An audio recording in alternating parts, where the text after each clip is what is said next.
Hi, I'm Enchanting Nubia Net. To all of my subscribers, welcome back.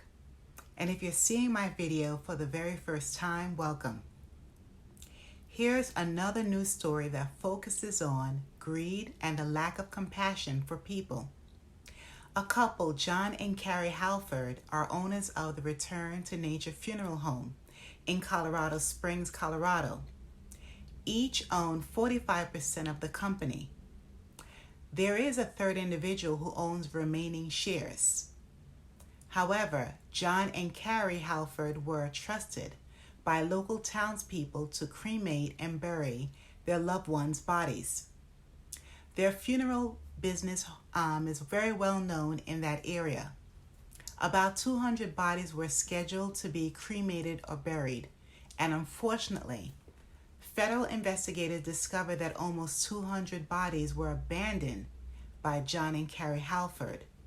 Officials over there in Colorado speaking after a Colorado couple was arrested more than a month after 190 sets of decaying remains were found at their funeral home business. Fox News correspondent Matt Finn has the latest on that investigation.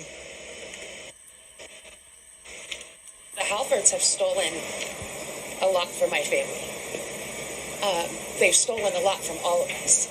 Police arrest John and Carrie Halford, the owners of the Return to Nature Funeral Home in the small Colorado town of Penrose, where more than a month ago, authorities found nearly 200 decaying bodies.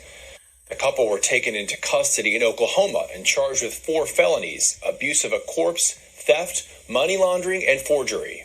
I know you're all wanting to see the probable cause affidavit. It is currently sealed. I want to warn you, the information contained in that affidavit is absolutely shocking. While police have released few details on the investigation, authorities admit the case has not been easy. They've had to identify more than 100 individuals and are working diligently to identify another 80 remains. Individuals are being identified through fingerprints, dental records, and medical hardware. Once we have exhausted these methods, we will move on to DNA testing if necessary. The Halfords started their business in 2017, offering cremations and green burials without embalming fluids. In recent years, according to public records, they kept doing business even while suffering financial and legal problems. Impacted families, however, say that's no excuse. This was not a situation where they were just having some financial problems and decided to do what they could to keep the business afloat for a couple months.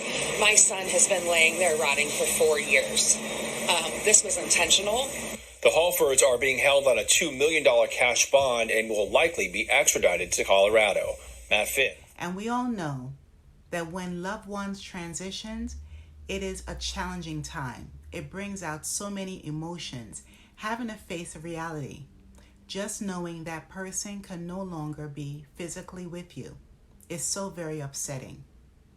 Instead of these so-called funeral professionals using the payments to complete required process for the burials and or the cremations, they selfishly spent the money on themselves. The search warrant on the funeral home was executed early October 2023. Federal Bureau of Investigators found that they utilized the payments to purchase a GMC Yukon and Infiniti costing more than $120,000, investments in cryptocurrency, a $1,500 dinner in Las Vegas, along with other personal gifts. How dare they? And as we all know, a funeral home owner is a lucrative business. It's a type of business that will always thrive, and it's costly to bury or cremate an individual. Plus, funeral businesses' profit increases because of referrals.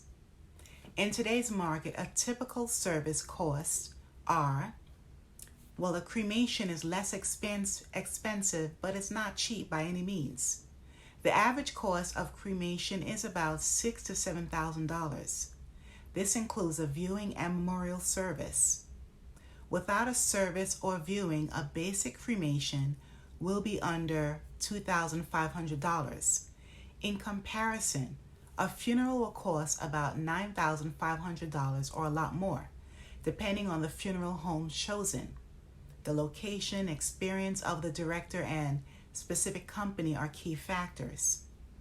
Being a funeral home owner or director is a respectable business. A base salary for a funeral director is approximately about $53,000 a year in the U.S., and many funeral home directors obtain a bonus pay, profit sharing, and additional commissions. So why in the world would this couple allow their business to tank by committing fraud? In my opinion, it's pure greed and a lack of empathy for nearly 200 families. Instead of increasing the numbers of funerals or cremations to get more profits, they did the unthinkable. Now, before I continue, please remember to like, share, and subscribe to my channel. Now back to the story. John and Carrie Halford allowed these 190 bodies to decompose in their business's storage facility in Penrose, as stated by FBI agent Andrew Cohen. Agent Cohen testified in front of a packed courtroom to provide the gruesome details. Both Mr. and Mrs. Halford were arrested in Oklahoma in November. They are being charged with 190 counts of abuse of a corpse, 5 counts of theft, 4 counts of money laundering, and over 50 counts of forgery. This couple demonstrated no integrity or business ethics. It's horrible because all of the family members and friends had to relive the grief all over again. Their loved ones weren't laid to rest. It's disgraceful. John and Carrie haven't entered a plea as yet, and John's lawyer, Adam Steigerwald, argued that the prosecution has not proven the money from the business account was utilized to conceal the source of the funds. Mr. Steigerwald believes that the crime should not be classified as money laundering. He added that the couple used money from the Federal Small Business Administration to purchase the Yukon. However, FBI agent John Cohen stated the money was received as an adjustment to the 2020 pandemic-era small business loan, in which the Yukon was received fraudulently. FBI agent Cohen said John Halford lied and stated that he wasn't behind on child support payments. More incriminating evidence was found in their text messages. It proves this couple is heartless. When Carrie Halford had an earlier hearing, her text messages were presented by prosecutors. All of the texts really suggested the Halfords attempted to cover up their financial difficulties by abandoning the bodies at the Penrose facility. FBI agent Cohen testified that the storage facility had makeshift refrigeration units that were not in use when the decaying bodies were discovered.